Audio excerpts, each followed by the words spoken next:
Groupe d'Europa League assez abordable, oui, sur le papier, mais on sait très bien que le Stade Rennais, même l'adversaire le plus abordable, ça peut prendre les pieds sur le tapis. Alors, On a vu je l'année vais dernière. juste rappeler le groupe des Rennais, c'est Villarreal, Maccabi Haïfa et le Panathinaikos. Ah, Panathinaikos, on sait très bien qu'ils ont cette capacité à faire déjouer une équipe. On a vu l'Olympique de Marseille. Yes, I. Ils sont passés d'une C'était première beau. mi-temps, Ah, c'était une première mi-temps magnifique, hein. assez, une première mi-temps de l'Olympique de Marseille assez folle, hein. Vraiment, c'était une très belle première mi-temps, à une équipe qui a complètement déjoué et qui mentalement a complètement craqué du moment qu'il y a eu cette incapacité à mettre le 3-0 et derrière ce petit but encaissé sur penalty. Donc le Panathinaikos, équipe qui fait déjouer ces équipes, donc attention au Stade Rennais. On sait très bien que le Stade Rennais, ça déjoue très vite. J'ai une question aussi sur le mercato. Comment tu vas concorder tout cet arsenal offensif? C'est ce que je me suis posé la question, c'est que tu as Comment aussi, ça a tu as marché? vendu Lovromayer pour 30 millions au VfL Wolfsburg, tu as Enzo Lefebvre, tu as Ludovic Blas, De deux numéro joueurs, 10. deux numéro 10 et donc deux joueurs qui vont se marcher dessus. Mais on part du principe que Ludovic Blas sera sur le côté droit et qu'il va vouloir repiquer sur son pied gauche. Tu as Embouteillage. recruté, déjà en embouteillage, tu as recruté Monsieur Nemanja Matic, qui peut avoir ce profil Ça, un peu c'est plus une bonne chose. défensif. Ça, c'est une bonne chose à part. C'est une très très bonne chose. En défense centrale, Arthur Théat est resté. Donc là aussi, c'est une bonne nouvelle. Tu as perdu ton capitaine, Amari Traoré, qui était ton meilleur joueur, malheureusement. Martin Terrier n'est pas encore revenu. Voilà, le crack. Ça, c'est très compliqué. Donc tu es obligé de bricoler avec un Amin Gouiri sur le côté gauche. Ça la fout mal. Un Arnaud Kalimundo qui n'arrive toujours pas à faire cette saison révélation depuis qu'il est parti du Paris Saint-Germain. Donc au final, pour le Stade Rennais, bah, tu as un milieu de terrain qui est intéressant. Faut pas oublier Désiré Doué. Pareil, numéro 8-10. Donc ça peut aussi faire embouteillage dans cette équipe-là. Donc, quand tu y repenses, quand tu vois cet effectif-là du Stade Rennais, bien, tu peux te poser des questions de comment Bruno Genesio va réussir à incorporer tous ces joueurs et en faire une bonne recette. Toi, Timothée, Surtout, vas-y. juste avant de laisser la parole à Timothée, la position de Genesio, elle est extrêmement différente.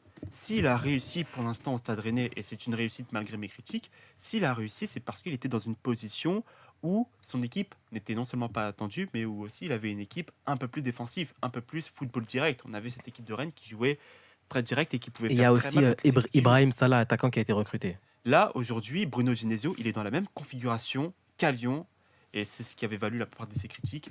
Il doit faire passer un cap à cette équipe.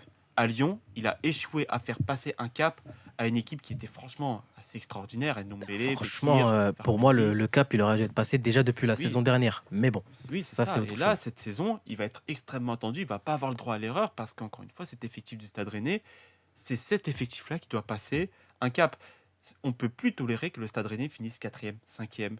Quand on voit cette armada offensive et surtout quand on voit l'expérience qui a été acquise depuis cette saison 2021-2022 où le Stade Rennais a su capitaliser, eh bien cette équipe elle est extrêmement attendue. Et c'est là qu'on va voir si Bruno Genesio est réellement un top coach de Ligue 1 ou si c'est juste un bricoleur. Parce que c'est très facile de prendre une équipe et de bricoler. Mais quand il faut construire une équipe et quand il faut la faire passer des étapes, on a vu que pour le technicien français, c'était extrêmement dur. Donc attention, le Stade Rennais, vous êtes très attendu et le jugement risque d'être sévère s'il n'y a pas cette place sur le podium qui est là. En tout cas, quatrième place. Podium ou au moins la quatrième place qui est Oui, synonyme de Ligue des barrage Champions. pour la Ligue des Champions. Avec cette 0-0 réforme. pour les Blues de Chelsea face à Nottingham Forest pour l'instant. 19e minute de jeu. Toi, Timothée, quel tour doit viser le Stade Rennais au minimum? Bah déjà, ils doivent viser la qualification. Le tour suivant, on est dans une poule qui est peut-être plus compliquée quand même qu'il n'y paraît. T'as Villarreal qui, pour moi, a quand même ce statut de favori dans cette poule. On parlait souvent d'expérience européenne lors des précédents pronostics. Pour le coup, c'est un groupe qui a une grosse expérience européenne sur ces dernières saisons. C'est une équipe qui est très solide sur les dernières années en Liga, qui est constamment dans le top 5, dans le top 6, qui a un bel effectif, qui peut poser problème à beaucoup d'écuries européennes. Donc, il ne faudra pas les négliger. Le Maccabi Haïfa, ils sont de retour en Europe. C'était pas totalement inintéressant ce qu'ils ont pu proposer l'an dernier face au PSG, face à Benfica. Grosse ambiance chez eux aussi. Très grosse ambiance. Bon, quand tu regardes la première mi-temps du PSG chez eux, tu comprends que c'est pas donné à toutes les équipes d'aller chercher un résultat là-bas.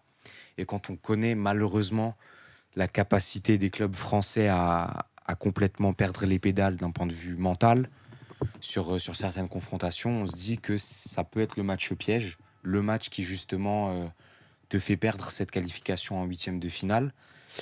C'est quoi? C'est Villarreal, Villarreal, et Maccabi et le Panathinaikos, Pana. pardon. Et le Pana, c'est pareil. Le Pana, c'est peut-être encore plus, le remède à ce Stade Rennais parce qu'on l'a vu contre Marseille, notamment au Vélodrome, où Marseille, ça me fait mal de le dire, mais c'est la vérité. Ils les ont bouffés. Ils ont fait une première mi-temps excellente. Il a manqué un petit peu d'efficacité. Et après, c'est redevenu un club français en Et Europe. après, voilà, ils ont complètement craqué sur la fin. Hein. Coucou Matteo Guendouzi, qui a réussi le braco de l'année, hein, qui est à la Il Lazio, élimine son tranquille. club, mais il va jouer la Ligue des Champions. Il a tout compris. Et c'était très compliqué par la suite.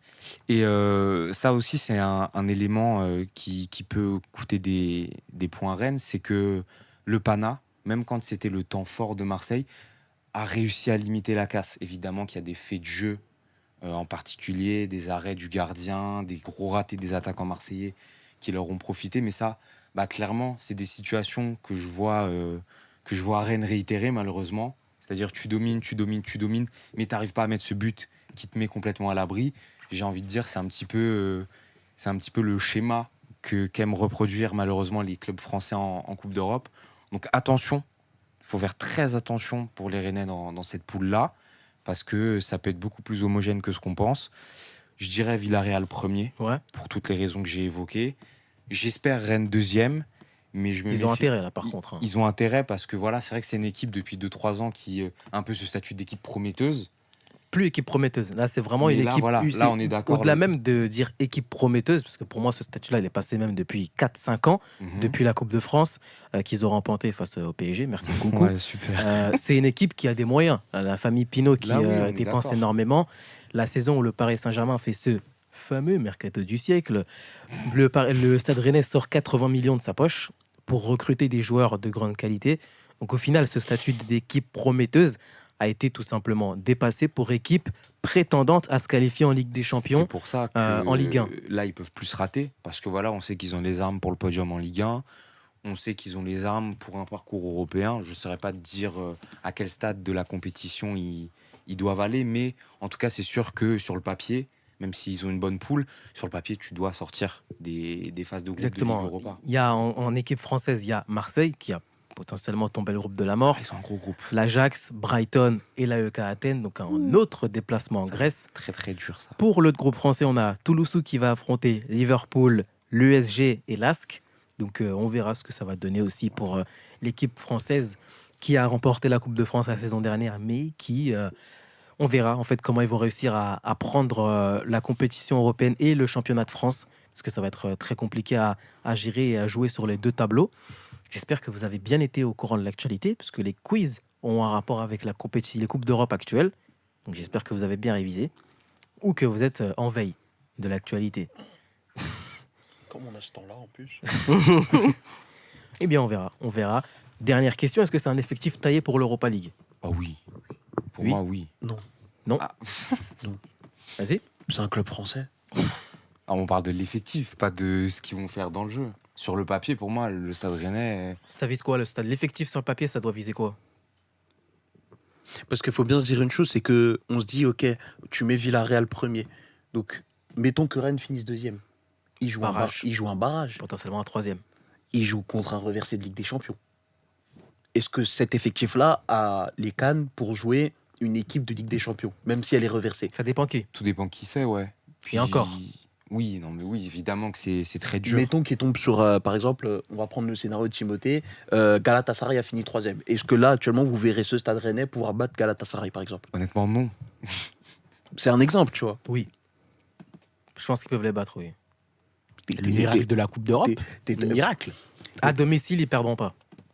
Et j'ai envie de Oui, dire que c'est très français, on est très optimiste jusqu'à ce que la réalité vous gifle. Mais ça, c'est un Au détail. Roazhon Park, Rennes ne perdra pas. Il y a À un l'extérieur, scénario c'est à part. précis, très précis, où peut-être le Stade Rennais de Bruno Genesio, j'insiste bien sur Bruno Genesio, arrive Pep, Genesio. à gagner ce fameux barrage d'Europa League s'ils finissent deuxième. Il faut qu'avant cette confrontation-là, il y ait ce résultat référence. Je vais vous prendre ce résultat référence parce qu'il y a un exemple précis où Arsenal. Lyon Non, Lyon de Genesio avait réussi une série phénoménale en 2017-2018 avec ce résultat référence. Ce résultat référence, c'est Lyon-Monaco 2017. Vous vous rappelez le coup franc de Fekir. À partir de ce moment-là, jusqu'à la victoire contre le PSG, Lyon avait fait une série de matchs sans défaite, ou en tout cas une défaite en, je crois, 12-13 matchs, avec, je crois, 10-12 victoires sur cette période-là. Tu parles Il faut de, qu'à ce moment-là, Rennes ait son match référence et son résultat référence. tu parles de match référence. Le 5 octobre, le Rennes se déplace à Villarreal et 3 jours plus tard, ils affrontent le PSG à domicile. Eh bien, il faut que C'est ce sympa, ça. match référence tombe. Mais pour moi, ce match référence doit tomber en janvier. Parce que c'est souvent là où les équipes de Genesio se fatiguent. Et c'est souvent là où les équipes de En Genesio janvier, perdent mais des est-ce qu'ils points. seront qualifiés d'ici là? Parce que mi-décembre, c'est fini. Hein. Oui, Le 28 janvier, il y a Lyon-Rennes.